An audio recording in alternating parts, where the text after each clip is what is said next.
My name's Rick Brown. I got the award from Carlston, received the award from Carlston in 2008. I've been teaching since 1970, so I have to do the math. Was that 45 years? I started off in Catholic parochial education, and I went to public schools for the last about 35 of those, and then right now I'm in a charter in Riverside, California. I teach English.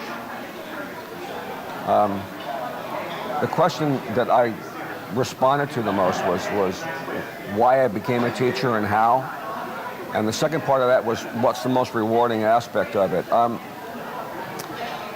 I became a teacher more or less because school was the only place I really felt comfortable when I was a kid. I mean, I had my family, and the family was fine, but I don't know whether it was the fortune or misfortune to go to a school 20 miles from my house, because that was where the Catholic school was. So my mom wanted me to go to Catholic school, and so I said, okay, I'll go. And so what happened to me is that the kids on my block who went to the local public schools were strangers. So I had nothing to do with them. And then when I went to the school I was at during the summertime, I missed contact with all of those people. But the majority of my time was nevertheless the most comfortable part were the 9 months I was in school. Those were my friends were, those were my connections were, and so I was just comfortable there. And I thought, this is a good place to be. I like being in the classroom. I like being on campus. I just like the atmosphere. So kind of by default, I'm going to be a teacher. And when I started teaching, and the other part of the question I answered was, what's the most rewarding aspect of it? Well, I thought when I started that teaching was about the subject matter. Like it was about, I'm going to teach English, and I'm going to do history, and I'm going to get this subject across, and we're going to do Warner's like I did, and we're going to do the diagramming, and we're going to do all this stuff. And I did all that stuff, and it was okay. But I was doing it for like 2 or 3 years.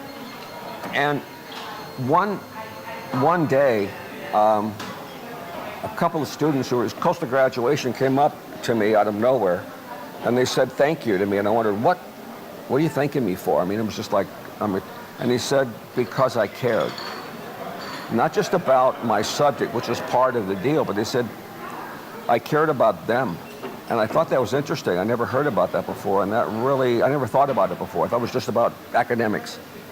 And I started realizing that the only reason the academics worked was because I cared about them learning what I was doing. I cared about my subject enough to share it with them, and they kind of felt that, and that's been reinforced over the years. And as I sit here year after year at Carlston and hear all the award presentations, I never once hear anybody say when he was really good teaching grammar. Every recipient is described as being someone who took care of me, who helped me, who got me through stuff. And it just dawned on me that what we teach is only the vehicle for doing what we're supposed to be doing, and that's taking care of kids.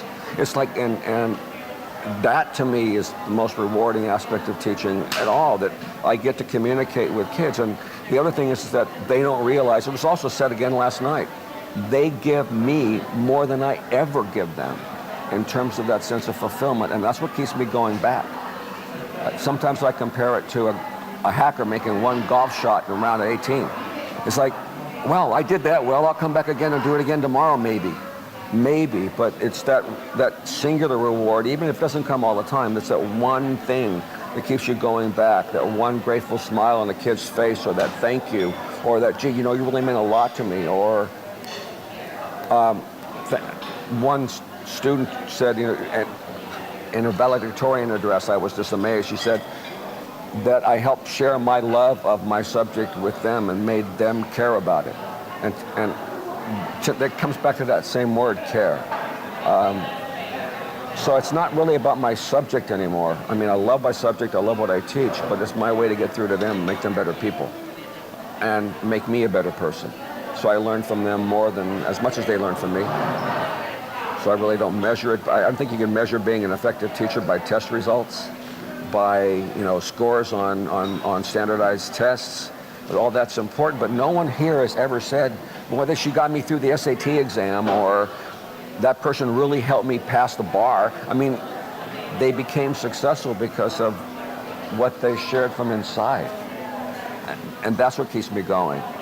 And the other part of the question was, what is the least rewarding aspect of it? The paperwork.